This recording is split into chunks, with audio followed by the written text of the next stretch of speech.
Kagulat World, isang viral video ang nagpainit sa usapan. Kinumpirma na ng FIBA ang buong 12-man roster ng Jordan na haharapin ng ating Gilas Pilipinas sa isang tune-up game. At ang nakakagulat, may mga bagong pangalan sa roster ng kalaban, kabilang ang mga big man na may apelyidong Olajuwon na siguradong magpataas ng kilay ng mga basketball fans sa buong mundo. Ang laban na ito ang huling pagsubok ng ating Gilas Twin Towers na sina Junmar Fajardo at AJ Edu bago ang FIBA Asia Cup.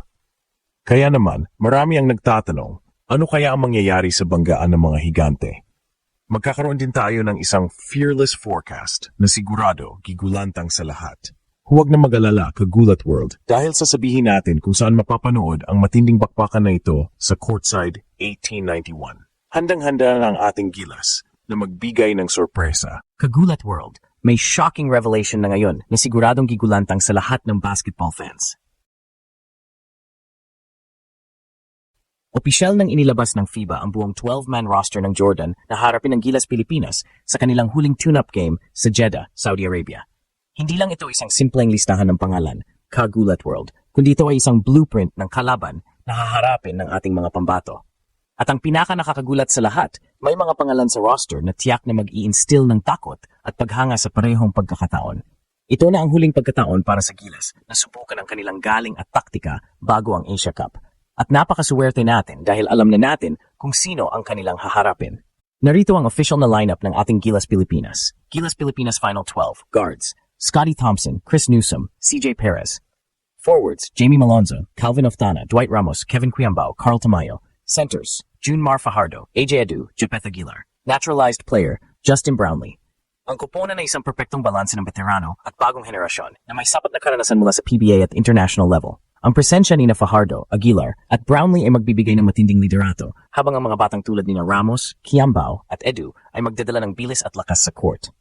At narito naman, Kagulat World, ang kumpletong roster ng Jordan na nabuking na. Jordan Final Squad in Jeddah. Guards, Freddie Ibrahim, Malek Canaan.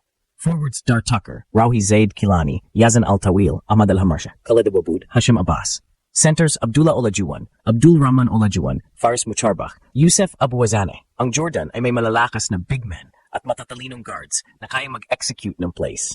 Ang kanilang naturalized player na si Dar Tucker ay kilala sa kanyang scoring at abilidad na gumawa ng sarili niyang puntos. Malaki ang expectation sa kanila matapos nilang maabot ang top 4 noong nakaraang Asia Cup, kaya sigurado na magiging agresibo sila sa laban na ito. Kagulat World, maghanda na sa isang bakbakan na siguradong gugulantang sa buong mundo. Ang pinaka-inaabangang showdown ay ang banggaan sa ilalim ng ring. Ang ating Gilas Twin Towers, sina Junmar Fajardo at AJ Edu, ay haharapin ang matatangkad at pisikal na sentro ng Jordan. Ang Jordan ay may malalim na front court na pinangungunahan ng bagong pangalan na si Abdullah Olajuwon at Abdul Rahman Olajuwon na siguradong makakakuha ng atensyon dahil sa kanilang apelyido. Si Fajardo, na kilala sa kanyang dominasyon sa ilalim ng ring, ay magbibigay ng matinding banta sa opensa at depensa. Pagamat may iniinda siyang injury, ang kanyang presensya pa lang ay nag-instill na ng takot sa kalaban. Samantala, si Edu naman ang magiging mobile at athletic na complement ni Fajardo na magiging mahalaga sa pagbabantay sa mga stretch bigs ng kalaban at pag-rebound.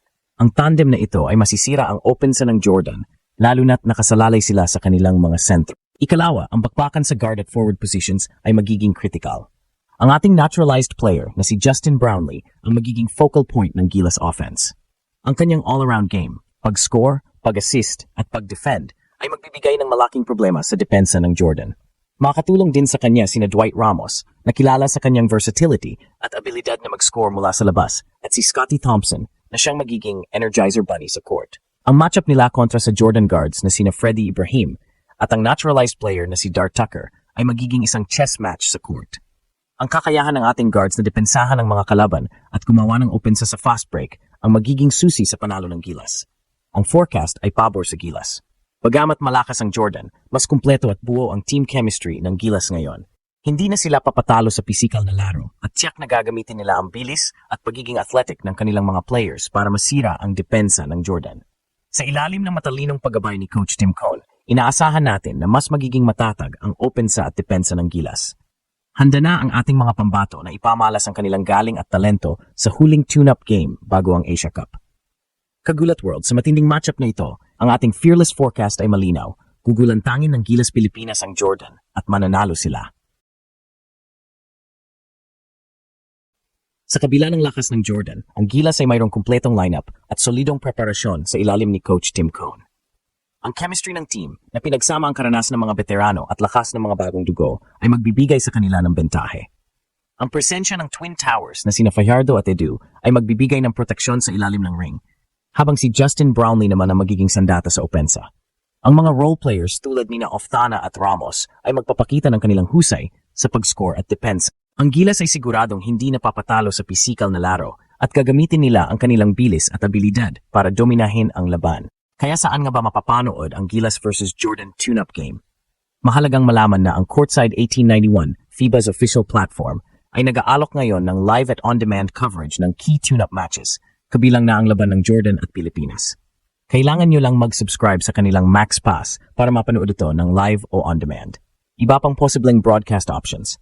Team Pilipinas channels tulad ng Pilipinas Live, Philippine Sports app ay dati nang nag-stream ng Gilas Exhibition Games ng live at libre. Ang One Sports 1PH ay maaari ring mag-air ng highlights o delayed footage bilang bahagi ng kanilang FIBA Asia Cup coverage. Huwag palalampasin ang huling pagsubok ng Gilas Pilipinas bago ang torneo. Ang laban na ito ay ang pinal na paghahanda para sa kanilang kampanya sa FIBA Asia Cup. Tiyak na magiging kapanapanabik ang laban at magbibigay ng ideya sa atin kung gaano kahanda ang ating mga pambato.